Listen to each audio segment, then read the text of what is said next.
At twilight, when the house was all cleaned and tidied, Olga stepped out onto the porch.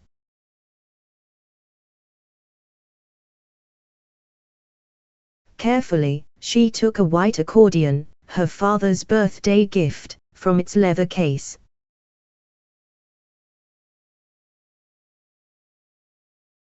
Placed it on her knee, fastened the strap over her shoulder and began to pick out the tune of a song she had recently heard.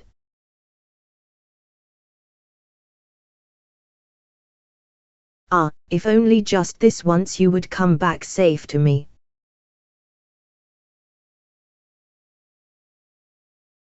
Ah, if only just this once. And the next time. And again.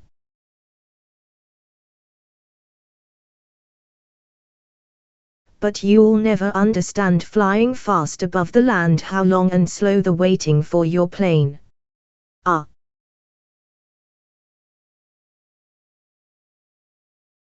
Airmen all and pilots.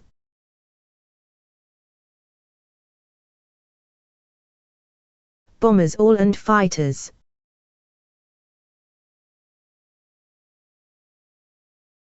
Now you've taken off for far away.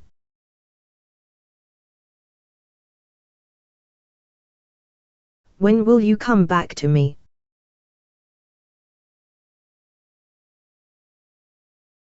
I cannot tell when it will be. Only come back. Any time on any day.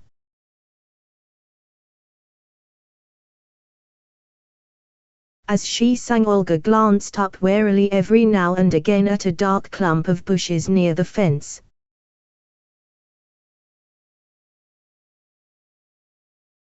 Then she rose abruptly, faced the bushes and said in a loud voice,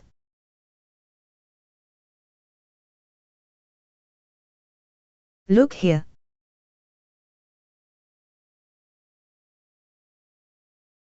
Why are you hiding there and what do you want?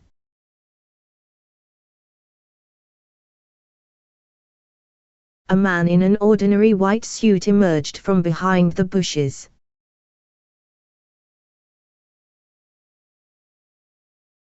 He inclined his head and replied politely,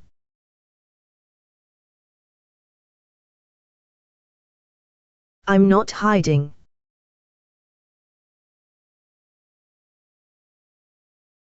I'm a bit of a singer myself."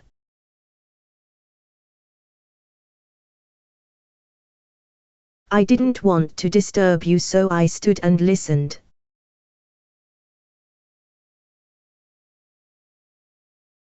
Yes, but you could have stood and listened from the road.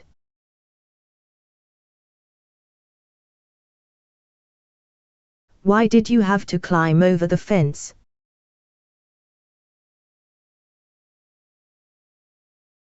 Me?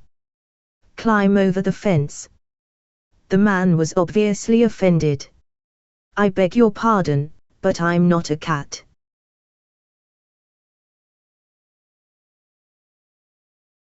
There's a gap in the fence over there, and I squeezed through it.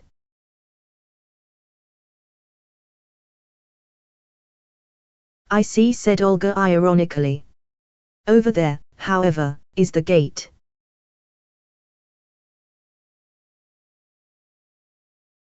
Perhaps you will be good enough to squeeze back into the street through it.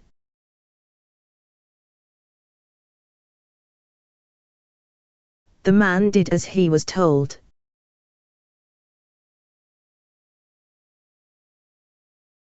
Without a word he walked through the gate and bolted it behind him. This pleased Olga.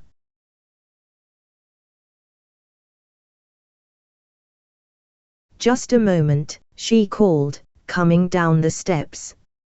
Did you say you were a singer?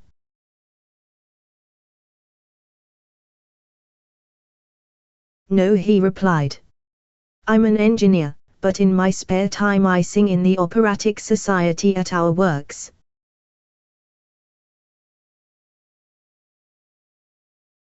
I say, Olga suggested suddenly, as though it were the most natural thing in the world.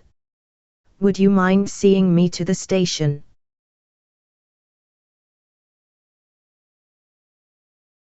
I'm expecting my younger sister.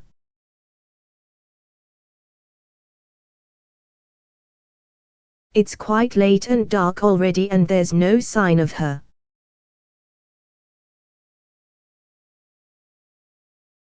I'm not afraid of anyone, but I don't know my way around here yet.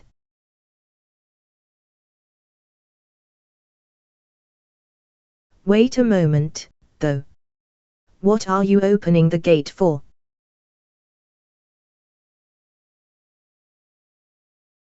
You can wait for me outside.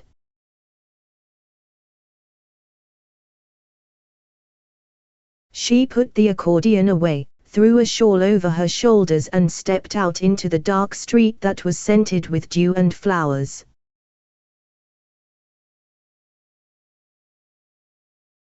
Olga hardly spoke to her companion because she was angry with Jenny.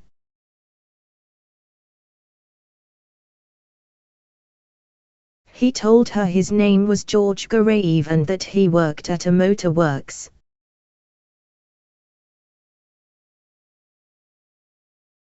Two trains went by, and still no Jenny. Then the third and last train came and went.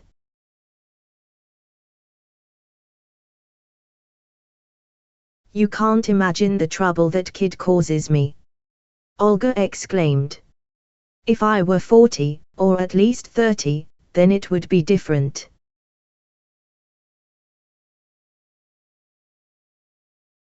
But she's 13 and I'm 18, and she just won't do anything I tell her.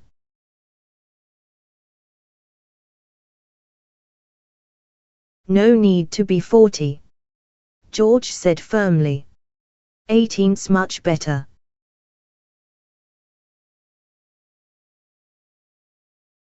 And there's nothing to worry about, your sister'll come tomorrow morning.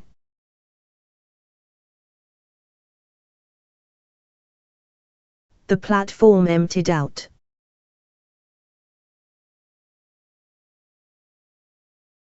George took out his cigarette case, and at once two tough-looking youngsters swaggered up to him, cigarettes in hand, and stood waiting for a light.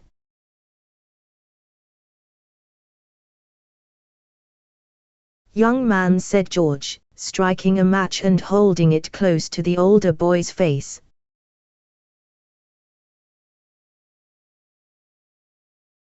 Before asking for a light you ought to say hello. I've already had the honor of making your acquaintance in the park.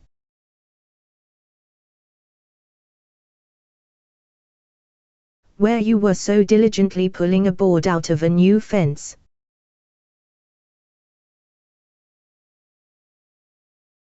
Your name's Mikhail Kvakin, isn't it?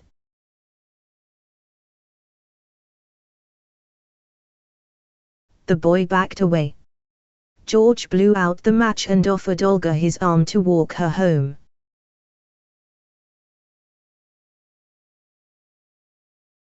When they were out of earshot, the second boy stuck his soiled cigarette behind his ear and drawled.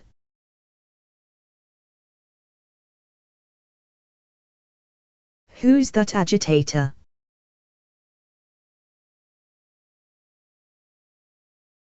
He from hereabouts.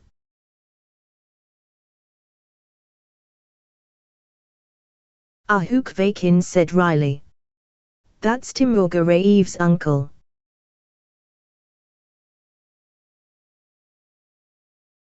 We ought to get hold of Timur and punch his nose for him.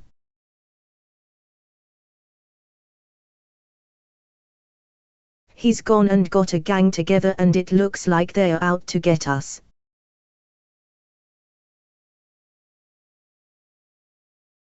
Just then the boys caught sight of an old gentleman under the lamp-post at the end of the platform.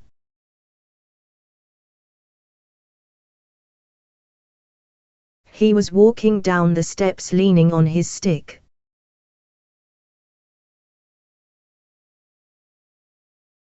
The man was Dr. Kolokolshikov, a local resident.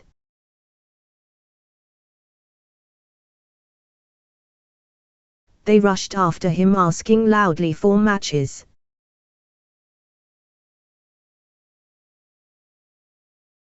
The old gentleman did not seem to like their looks or their manners.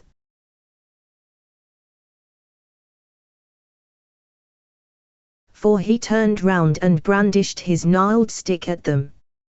Then he continued sedately on his way.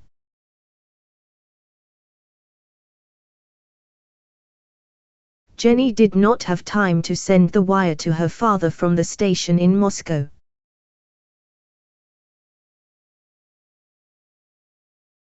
So when she got off the train she decided to look for the local post office.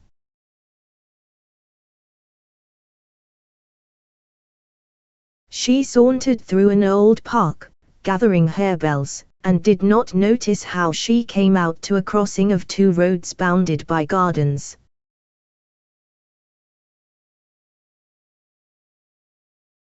The deserted appearance of the place clearly indicated that this was not the part of the estate that she had been looking for.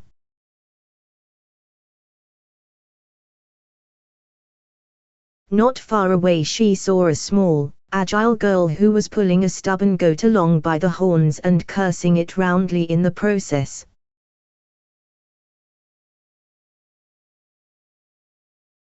"Hey, will you tell me the way to the post office, please?" Jenny called out to her.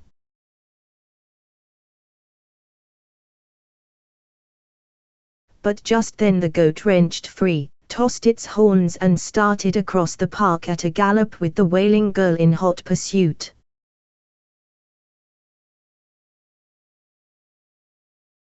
Jenny looked around her. Dusk was falling and not a soul in sight.